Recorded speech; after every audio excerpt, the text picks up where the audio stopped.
Comment rédiger du contenu qui vend? C'est l'objectif de ce petit moment ensemble. C'est spécialement pour toi si tu crées du contenu et si tu veux développer ton activité, il est fort à parier que tu crées du contenu, sauf si tu es sur une stratégie vraiment avec du payant. Mais même quand tu fais du trafic payant, typiquement de la pub, tu te dois d'avoir un contenu persuasif. C'est pour toi si tu utilises les réseaux sociaux, les blogs, et même quand je parle de contenu, c'est pas que de l'écrit, indépendamment de la plateforme et également en présentiel quand tu partages, ne serait-ce que en réseautage, lors de conférences, etc. Donc c'est vraiment pour toi, en fait, si tu souhaites développer ton service en tant que pro du bien-être. Il y a 3 points. Ouais, je crée beaucoup de contenu, on me dit de publier tous les jours, mais ça prend pas. Ok, parce que en fait, il y a vraiment 3 points à prendre en compte. C'est que et ça s'appuie sur l'art de la rhétorique quelque part d'Aristote.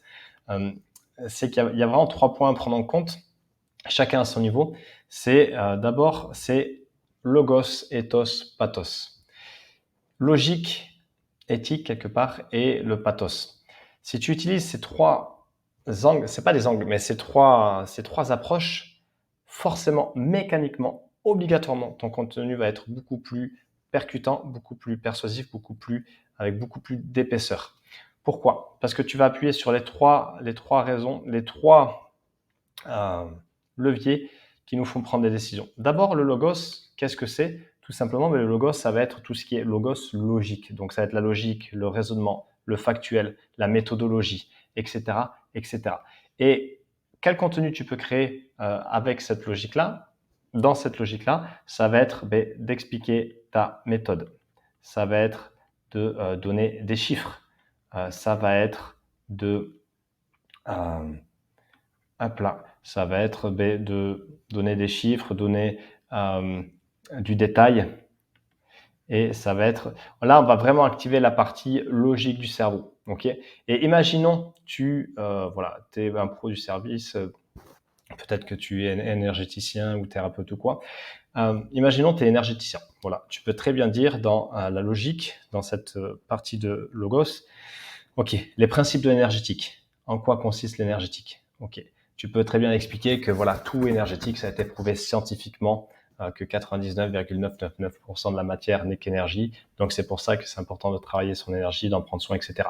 Tu peux expliquer comment tu fonctionnes aussi, comment fonctionnent les techniques d'équilibrage, par exemple, l'impact de l'énergie sur la santé. Là, on va vraiment aller chercher les faits, la logique, etc. C'est vraiment important. Cependant, attention, ne reste pas trop coincé là-dedans parce que autant tu vas être perçu comme un expert, c'est pour appuyer l'expertise, autant si tu fais trop ça, tu vas être vite vu comme chiant, ok? Parce que t'es pas non plus un prof de fac à faire que du descendant. Néanmoins, fais ça.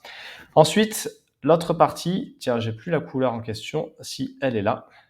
L'autre partie, c'est la partie ethos. Donc là, on est plus sur l'éthique. Et là, ça va être l'exemplarité, ça va être l'éthique, ça va être tes valeurs, ça va être ta crédibilité. Et comment tu vas partager ça? Déjà avec en partageant ton expérience, ok, en partageant voilà ton chemin, ce que toi tu fais, en partageant tes valeurs, ce en quoi tu crois, ce qui est important pour toi. Tes témoignages, par exemple, toujours dans l'exemple de l'énergéticien, ton parcours en tant qu'énergéticien, ta propre histoire, tes formations, tes expériences, tes collaborations également. Tu vois, ça c'est crédibilité, quelque part confiance, ok? Tes témoignages également, ça c'est important, ok? Comme ça, on va pouvoir se dire, tiens, cette personne-là, je l'apprécie, elle a les mêmes valeurs que moi, elle est passée par là, etc. Ça, c'est important. Attention à ne pas faire ça que ça, parce que sinon, quelque part, ça va pas suffire. Tu vois, c'est vraiment un mélange des trois, et on va le voir pourquoi. Ensuite, dernier point, le pathos. Mais là, ça parle également pour lui-même. Le pathos, ça va être tout ce qui est l'émotionnel. Ça va être tout ce qui est lié à l'émotionnel. Typiquement, ça va être faire preuve d'empathie, de connexion. Oui, je te comprends. Je suis passé par là. etc., etc. Là, ça va être vraiment le pouvoir des émotions. Autant le logos, on est dans la logique, l'éthos, on est plus sur une question d'éthique, de valeur, de valeur, de vertu, quelque part. Autant le pathos, ça va être l'émotionnel. Donc vraiment, encore une fois, ça peut être aussi des témoignages, tu vois. Alors que là, on va plus être peut-être dans des études de cas, tu vois. Pathos, ça va être oui, je vous ai compris, je sais par quoi tu es passé. Voici, alors sans tomber dans le pathétique, ok, t'es pas non plus obligé de raconter ta vie, mais c'est important d'aller là, ok. Attention aussi, si tu fais que ça, tu vas être vu comme quelque part, ok, c'est cool, il me comprend, mais comment il peut m'aider? Parce qu'il va manquer ça, parce qu'il va manquer ça.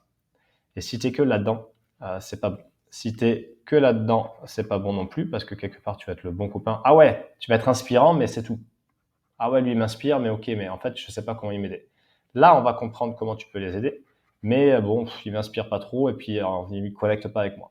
Donc vraiment, la, la, la zone, elle est là. Elle est vraiment quand tu fais ces trois. Et imaginons, je sais pas si tu es sur une logique de 3 posts semaine, si tu utilises les réseaux sociaux, 3 posts semaine, 3 posts par semaine, tu fais un logos, un ethos, un pathos.